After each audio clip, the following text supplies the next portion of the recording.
Assalamualaikum warahmatullahi wabarakatuh. Halo guys, selamat datang di channel Noviar Karisma. Oke guys, pada kesempatan kali ini aku akan membahas tentang 7 rumus dasar Excel untuk tes admin kantor part 2 guys.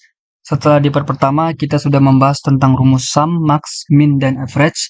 Kemudian di part kedua ini kita akan membahas tentang rumus VLOOKUP, sum if, dan rumus if guys. Oke, kita bahas satu persatu guys ya. Yang pertama ini ada rumus VLOOKUP. Nah, rumus VLOOKUP ini merupakan rumus yang digunakan untuk mencari dan mencocokkan nilai tertentu yang ada di dalam dua buah tabel, guys. Nah, jadi di sini aku sudah siapin tabel pertama dan tabel kedua. Yang pertama ini memuat tentang nama barang dan harga satuan, kemudian tabel kedua ini memuat tentang nama barang, harga satuan, kuantiti terjual, dan total penjualan. Nah, di sini masalahnya total penjualannya masih 0 rupiah guys.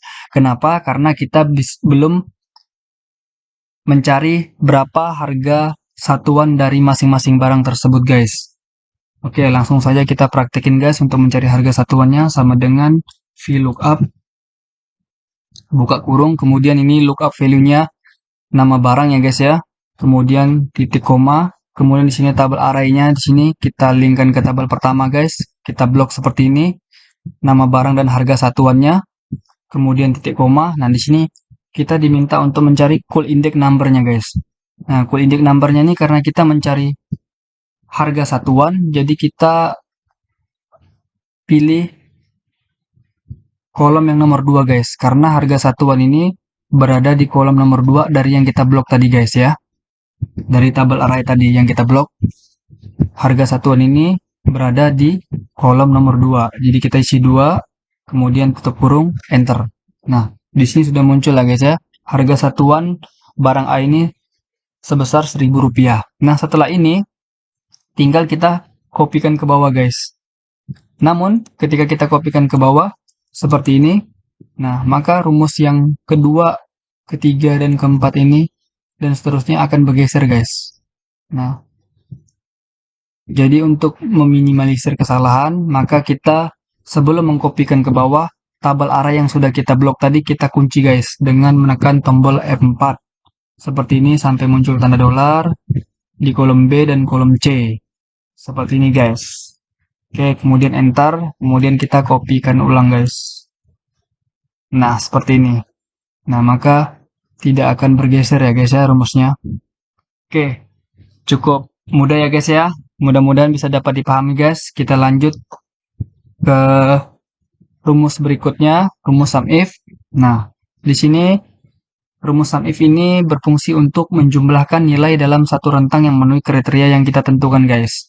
Nah, misalnya di sini contoh kasusnya kita diminta untuk menjumlahkan total penjualan B. Karena di sini ada barang A dan barang B, namun kita diminta untuk menjualkan total penjualan barang B guys. Nah, maka rumusnya sama dengan sum if. Nah, kemudian kita di sini diminta rank-nya karena kita ini rank-nya nama barang ya guys ya. Kita blok di kolom nama barang. Kemudian kriterianya apa? Karena kita diminta untuk mencari total penjualan barang B, maka kita klik di sini B guys ya. Di kolom B dan nama barang B bisa kita klik seperti ini dan bisa juga kita ketik manual guys. Seperti ini kita ketik B. Tanda petik. Nah, karena di sini kenapa pakai tanda petik 2? Karena di sini kriterianya merupakan huruf ya guys ya. Nah, kalau huruf itu kita harus memberi awalan dan akhiran tanda petik 2. Oke, kemudian lanjut titik koma. Setelah sudah dapat ranknya kita sudah dapat ini di kolom B ranknya, kemudian kriterianya kita ingin mencari barang B, kemudian sum ranknya kita blok di total penjualan ya guys ya. Seperti ini, kemudian tutup kurung enter. Nah, maka di sini total penjualan B sebesar Rp27.000 guys. Bisa kita hitung manual guys. Di sini guys, kita tambahkan 9.000 ditambah 10.500, kita tambah 7.500, totalnya Rp27.000 guys ya. Berarti kita sudah dapat total penjualan barang B ini sebesar Rp27.000 guys. Oke, mudah-mudahan bisa dipahami ya guys ya. Kalau bisa dipahami, kita lanjut lagi guys ke rumus berikutnya, yaitu rumus if.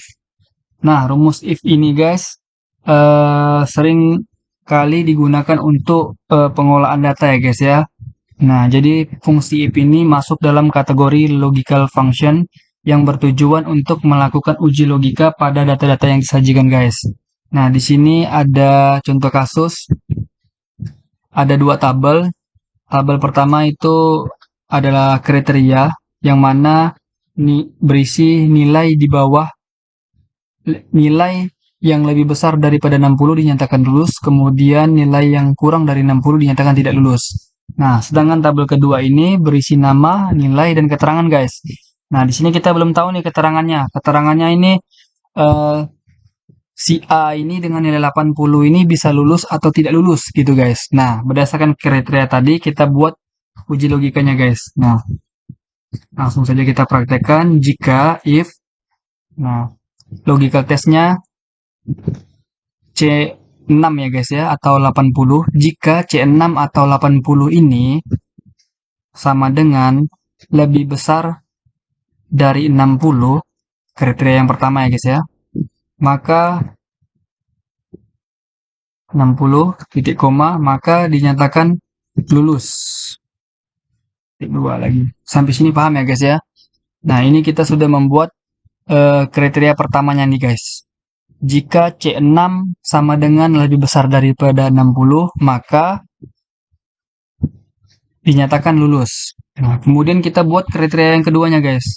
Kita titik koma lagi, kemudian buat if jika, buka kurung lagi, C6 atau 80 ini sama dengan lebih kecil dari 60 guys. Nah, jika lebih kecil dari 60, titik koma, maka ini dinyatakan tidak lulus. Tidak lulus, sorry. Tidak lulus, ketik, kemudian tutup kurung, enter. Nah, jadi di sini sudah bisa kita dapatkan ya guys ya. Keterangannya, nama A dengan nilai 80 itu sama dengan lulus. Nah, jika sudah seperti ini, kita bisa mengkopikan ke bawah ya guys ya, rumusnya guys. Copy seperti ini. Nah, maka kita cek satu-satu persatu guys. Nama A dengan nilai 80 dinyatakan lulus. Berarti sudah benar ya guys ya. Karena dia lebih dari 60. Kemudian nama B dengan nilai 60. Keterangannya lulus juga karena dia lebih dari 60. Kemudian nama C dengan nilai 50. Keterangannya tidak lulus karena di bawah 60 ya guys ya. Kemudian nama D dengan nilai 90 dinyatakan lulus karena lebih dari 60. Kemudian nama E dengan nilai 50 dinyatakan tidak lulus guys ya. Oke, mudah guys ya. Mudah-mudahan bisa dipahami guys.